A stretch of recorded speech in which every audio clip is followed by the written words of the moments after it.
Hello students, today's worksheet is worksheet number 34 for class 10th, and this worksheet is based on use of models. So hope all of you are enjoying these worksheets and are keeping them safe. So let's start the worksheet. Here are some fun facts about rules around the world. कुछ facts दिए गए हैं जो बहुत ही funny हैं विश्व के अलग अलग जो कंट्रीज़ हैं वर्ल्ड के, उनमें कुछ अलग अलग फैक्ट्स हैं जो फ़नी हैं। वो क्या है उनके बारे में बताया गया है। Let's read first.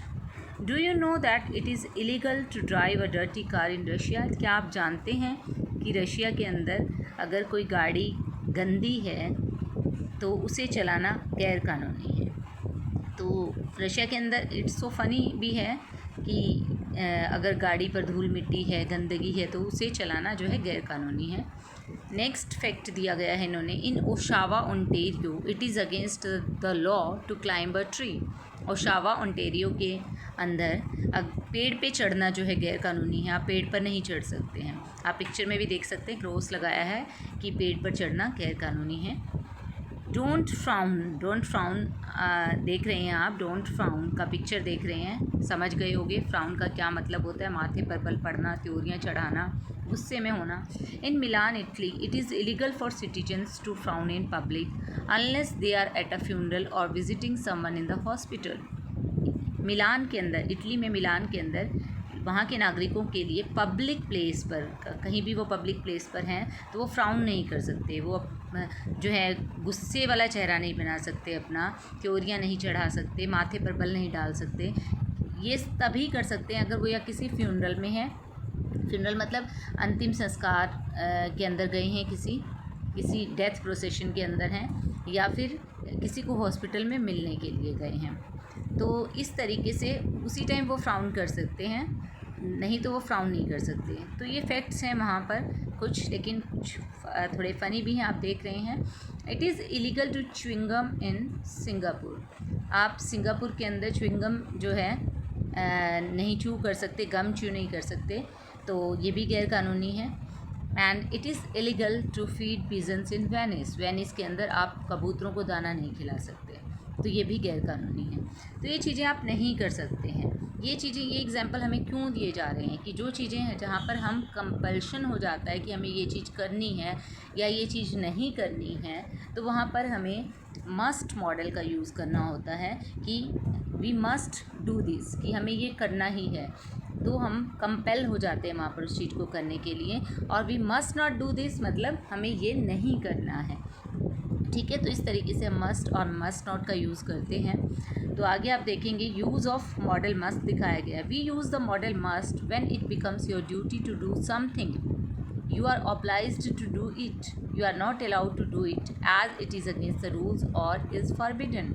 तो मस्ट मॉडल का यूज़ किया जाता है जब आपका कर्तव्य बन जाता है कि आपको ये काम करना ही है और आप उसके प्रति कर्तव्यबद्ध हो जाते हैं कि आपको ये करना ही पड़ेगा, या फिर कि आपको ये काम नहीं करना है क्योंकि ये रूल्स के ख़िलाफ़ है, ये फॉरबिडन है, इसको करने की मनाही है। Here are two examples to help you understand the usage of must in a sentence. दो सेंटेंसेस दिए गए हैं जिसमें आपको बताया गया है कि मस्ट का यूसेज आप कैसे कर सकते हैं। फर्स्ट सेंटेंस है, you must not swim in that river it is full of crocodiles. कि आपको इस नदी के अंदर स्विमिंग नहीं करनी है क्योंकि यहाँ पर बहुत सारे क्रोकोडाइल्स हैं, बहुत सारे मगरमच्छ हैं। I must wear a uniform when I am on duty. जब मैं ड्यूटी पर होता हूँ तो मुझे यूनिफॉर्म पहनना बहुत ही ज़रूरी है। तो जहाँ पर आप कंपल्शन आ जाता है कि ये काम आपको करना बहुत ही ज़रूरी है, वहाँ पर हम मस्ट मॉडल का यूज़ करते हैं। नीचे आपको टास्क दिया गया कंप्लीट करने के लिए, complete the given sentences by choosing the suitable model. तो इन सेंटेंसेस के अंदर आपको सुटेबल मॉडल यूज़ करना है। फर्स्ट सेंटेंस पे चलते हैं। फर्स्ट सेंटेंस है, these days we dash wear a mask when we go out.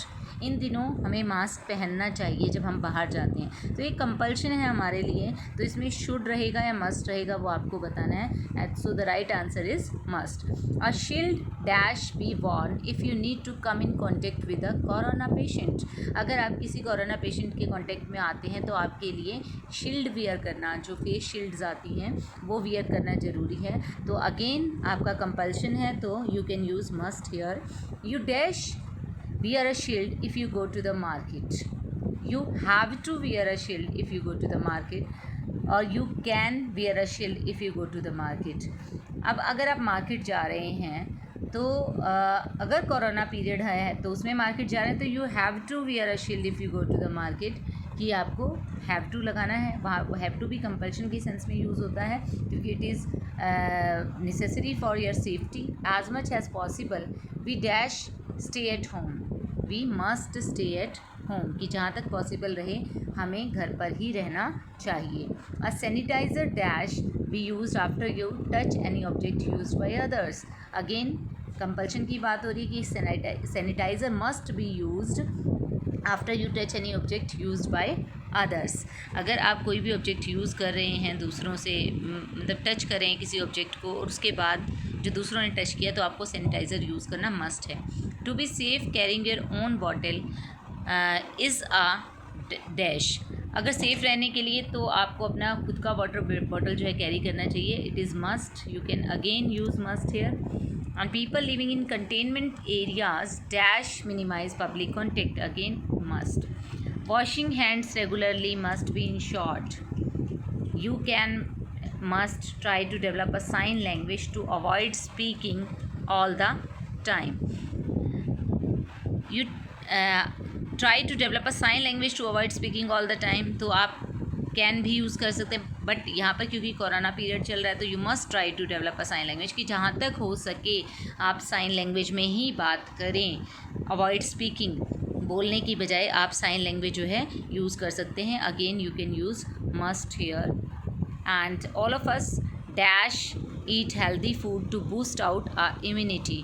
Can आएगा या शुड आएगा? वी शुड ईट, हमें खाना चाहिए हेल्दी फूड अपनी इम्यूनिटी को बूस्ट करने के लिए, so we can use should here. So in maximum sentences we are using must here. You can see in the first sentence also we must wear a mask, in the second also a shield must be worn, you have to wear a shield if you go to the market. Again in fourth sentence we must stay at home, a sanitizer must be used. In sixth sentence carrying your own water bottle is must. Seventh, people living in containment areas must minimize public contact. Washing hands regularly must be ensured.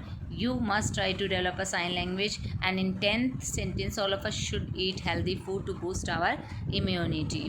तो इस तरीके से जो है आप must का use हमें बताया गया है यहाँ पर। तो I hope you understood the worksheet and now you will complete it easily. Thank you.